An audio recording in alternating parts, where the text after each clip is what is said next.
210 யூனிட்டுக்கு 282 இதுவரை வசூலிக்கப்பட்டது. இனி 47 ரூபாய் தான் மின்வாரியம் வெளியிட்டுள்ள பட்டியல். 200 யூனிட்டுக்கு மின்சாரம் வசூலிப்பது எப்படி என மின்வாரியம் டேரிஃபை வெளியிட்டுள்ளது. தமிழ்நாடு முதல்வர் விஜய் அறிவித்தபடி பொதுமக்களுக்கு 200 யூனிட் மின்சாரம் வழங்கப்பட்டிருக்கிறது. இந்த மாதம் முதல் 200 யூனிட் மின்சாரம் தொடர்பான வரிவார பட்டியல் மின்வாரியம் வெளியிட்டுள்ளது. அதாவது கடந்த காலங்களில் 210 யூனிட்டுக்கு 282 ரூபாய் வசூலிக்கப்பட்டது. ஆனால் இது பொது திட்டத்தின் கீழ் 210 யூனிட்டுக்கு 47 ரூபாய் மட்டும் வசூலிக்கப்படுவதாக உள்ளது. வீட்டில் எவ்வளவு யூனிட் ஓடினால் எவ்வளவு கரண்ட் பில் வரும் என்பது பற்றி தகவல்கள் வெளியாகியுள்ளது. இதற்கு முன்பு வீடுகளுக்கு 100 யூனிட் வரை மின்சாரம் இலவசமாக வழங்கப்பட்டது. தற்போது 200 யூனிட் மின்சாரம் அடுத்த 2 மாதங்களுக்கு இலவசமாக வழங்கப்படும் என்ற அறிவிப்பு வெளியாகியுள்ளது.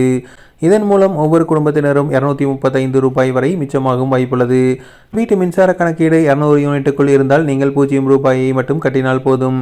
நீங்கள் 210 யூனிட் பயன்படுத்தினாலும் சரி, 500 யூனிட் பயன்படுத்தினாலும் சரி, முதல் 200 யூனிட்டுக்கான கட்டணம் கழிக்கப்பட்டுவிடும். அதாவது உங்களுக்கு மொத்த பில்லில் 235 ரூபாய் நேரடியாக குறையும்.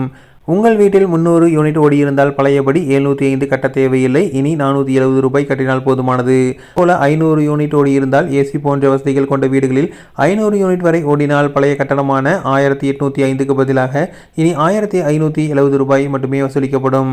ஆனால் 500 யூனிட்டுக்கு மேலே ஓடினால் எந்த கட்டண குறைப்பும் இல்லை. தற்போது உள்ள இலவச நடைமுறையே நடைமுறைப்படுத்தப்படும். அதன் பிறகு 200 வரை ஒரு கட்டணம், 200 முதல் 400 வரை ஒரு கட்டணம், 500க்கு மேல் ஒரு கட்டணம் என அடியோடு மாறுகிறது.